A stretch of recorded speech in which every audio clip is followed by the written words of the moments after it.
first you have to go to the Sphero EDU app, and then the program,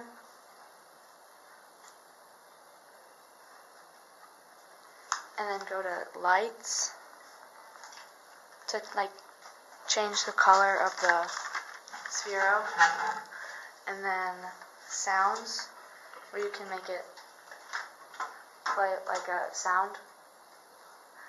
So, and then you can do the program, and then if you want it to fade a color, then you drag it up, and then it's it fades from white to yellow, or strobe. You can strobe as pink for however long you want it to do it.